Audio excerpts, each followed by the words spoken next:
Well, good morning, welcome to Thought for the Day. Well, it's Valentine's Day, so I thought I'd talk about love today. I've thought over the years a lot about the definition of love. We use the word a lot, but what does it really mean? And the best definition I could come up with, I don't think I've read this anywhere, I just kind of formed it from what I'd thought and what I'd heard about other people, heard from other people, is to say that love is wanting the best for the other person and acting on it. Wanting the best for someone else and acting on that want. If we do good for other people but don't really want their best, we're doing it for some other reason. That's not love.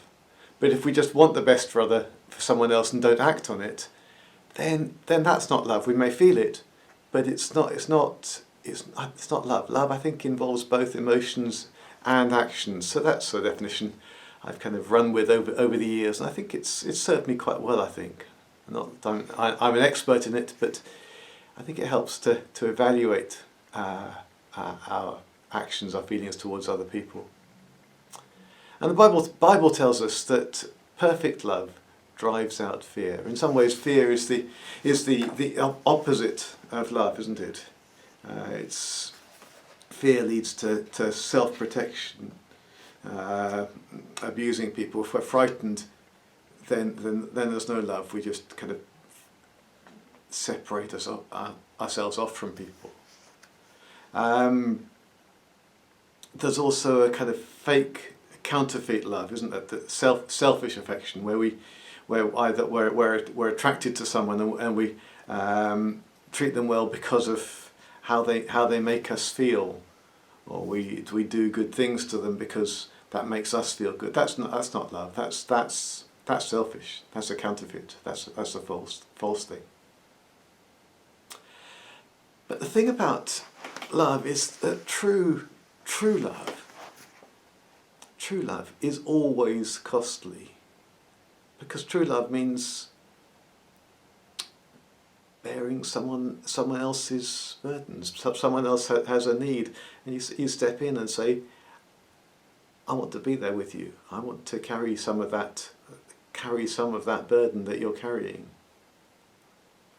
And I think we need to recognise quite how costly it is. Sometimes we can get ourselves pulled into other people's needs in a way that actually destroys us. Now, I'm not saying that we shouldn't act in love where there is a cost to us, but if the act of love, or the love that is demanded from us is greater than we can give, then we end up being destroyed, and then we're unable to love. So I was reading this morning another book that Terry gave me, this one, the inner voice of love, saying that we need to set boundaries to our love. It says part of your struggle is to set boundaries to your own love, something many of us have never done. You give whatever people ask of you, and when they ask for more, you give more, until you find yourself exhausted, used, and manipulated. We need to recognise that love is costly, not pretend that we can give it unlimitedly, nor give it to us up to the point where we start to fight back. We need to recognise the cost, to recognise that we can't give people all the love that they need. We can show what we have inside us. That perfect love that gives and gives and gives until it's destroyed is only found in God, only found in Jesus, who poured himself out even to the point of death. That's where we need to go to find that unlimited love. And we need to learn to turn to that love even when we don't feel it, even when we just feel nothing at all. We need to go back to that point and say, there is a love that shows no limits. I'm not going to be able to find it in other people.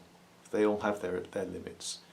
But I can find it in God, in Jesus. That's a solid place from which we can show love to others.